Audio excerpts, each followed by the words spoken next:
The latest espionage attack on the U.S. government is not limited to the Treasury and Commerce departments. Looking at the agencies who use the software that was used as a launchpad for the hacks, the breach could go right to the heart of America's national security apparatus. Hackers managed to hide malicious code in a software update for a tool called SolarWinds Orion. It's typically used to make IT simpler with a single panel for administering various parts of a network. Earlier this year, hackers believed to be sponsored by the Russian government managed to inject malware into Orion updates released between March 2020 and June 2020. According to Reuters, which broke the news Sunday, that allowed the snoops a foothold in customer networks and the ability, at the very least, to spy on emails. According to a review of public records, the range of U.S. government customers who've previously bought SolarWinds Orion is vast. The Pentagon is the biggest customer, with the Army and the Navy being big users. The Department of Veterans Affairs, which is heavily involved in the U.S. response to COVID-19, is another Orion fan and the biggest spender on the tool in recent years. In August, it renewed its Orion license in a $2.8 million order.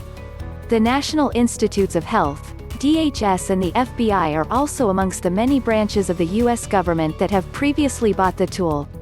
Though it's not clear whether it uses the Orion tool, the DHS's own Cybersecurity and Infrastructure Security Agency, CISA, is a SolarWinds customer too, buying $45,000 worth of licenses in 2019.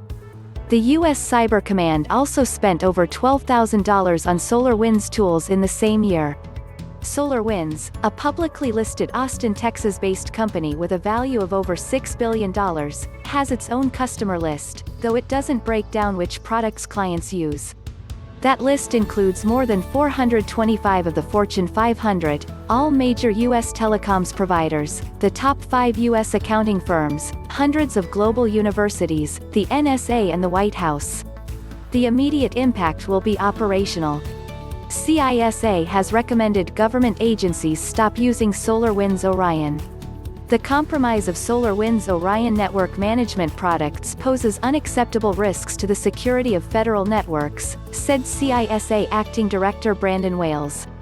We urge all our partners, in the public and private sectors, to assess their exposure to this compromise and to secure their networks against any exploitation.